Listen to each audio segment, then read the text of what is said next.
কবিতা কেবলমাত্র ঈশ্বরের জন্য লিখেছেন বিপুল কুমার গঙ্গোপাধ্যায়। কেবলমাত্র ঈশ্বরের জন্য। ঈশ্বর, তুই বেশ ভালো আছো। তোমার সৃষ্ট এই জগৎ সংসার নিত্য দ্বন্দ্বে পরিপূর্ণ, জরাজীর্ণ, অতি শীর্ণ, অসার। তুমি চুপ করে বসে আছো আর সব কিছু দেখছো অনাসক্তভাবে। তোমার সৃষ্ট জীব জগৎ দুঃখে দৈনিক পরিপূর্ণ। ঘরে ঘরে আয় রোগ, শোক, অপমান অনন্ত। দুর্বল আজ দলিত হয় শক্তিমানের নিত্য নব কৌশলে। আর ষড়রিপুর অগ্নিশিখায় সংসার নিত্য জলে। প্রতিদিন সংবাদপত্র জুড়ে তার বীভৎস কাহিনী হয় প্রকাশিত। দিনের শুরু থেকে শেষ এমনি ভাবে নরকে থাকি আমরা। তুমি অমৃতের শান্তি নিয়ে সব কিছু দেখছো প্রশান্ত নয়নে। আর তোমার অমৃতের সন্তানগণ দুঃসহ যন্ত্রণায় কাঁদে। নিত্য হত্যা, লুণ্ঠন আর ধর্ষণ ভরা তাদের দিনগুলি।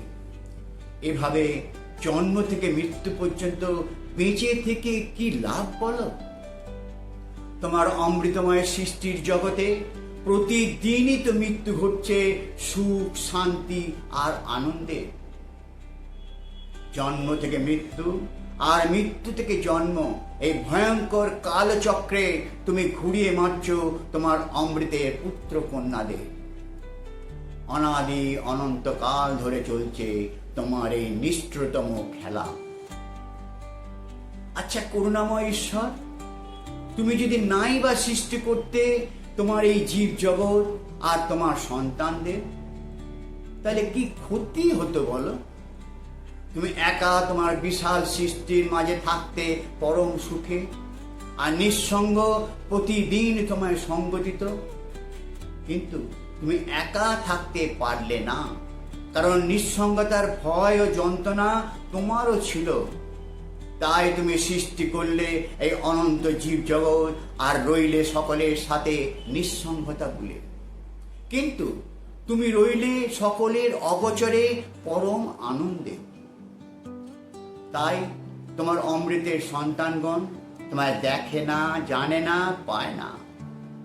কি করে তারা তোমায় দেখবে, জানবে, পাবে?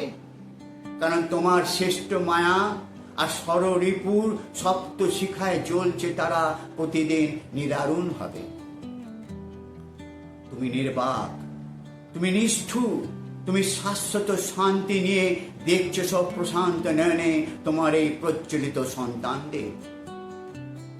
এসব দেখে দেখে একটা প্রশ্ন মনে জাগে, এই স্রষ্টা ঈশ্বর, তুমি নিজেই যদি সৃষ্টি না হতে তাহলে কেমন হতো বলো তো? তুমি নেই, আমি নেই, কেউ নেই। নেই আকাশ, নেই বাতাস, নেই চন্দ্র, সূর্য, গ্রহ, তারা, নেই জীব জগৎ সংসার, নেই অরণ্য, সাগর, নদী, পাহাড়। সব শূন্য, অন্তহীন, নীরব, নিথর। সব শূন্যতায় পূর্ণতায় পরিপূর্ণ। সব অব্যক্তে পরম আনন্দ ঘন জুড়ে থাকে সেই নিদারুণ বিষাদ। আর অরূপের অমৃত সাগরে পূর্ণ রূপ অপরূপ হয়ে হাসে। এবার সত্যি করে বলো তো ঈশ্বর, তুমি কি সেই আনন্দ অমৃত ভরা সেই অনন্ত সাগর? অথবা তুমি কি সেই ভাবাতীত, রূপাতীত, কালাতীত সাগরের অসীম অনাদি অনন্ত সুর? অঙ্কারে নিত্য মধুর ঝঙ্কারে নিত্য হও তুমি ঝঙ্কৃত। তুমি সব শুনে অমৃত আননে হাসো আর মধুর কণ্ঠে বলো সব জানি।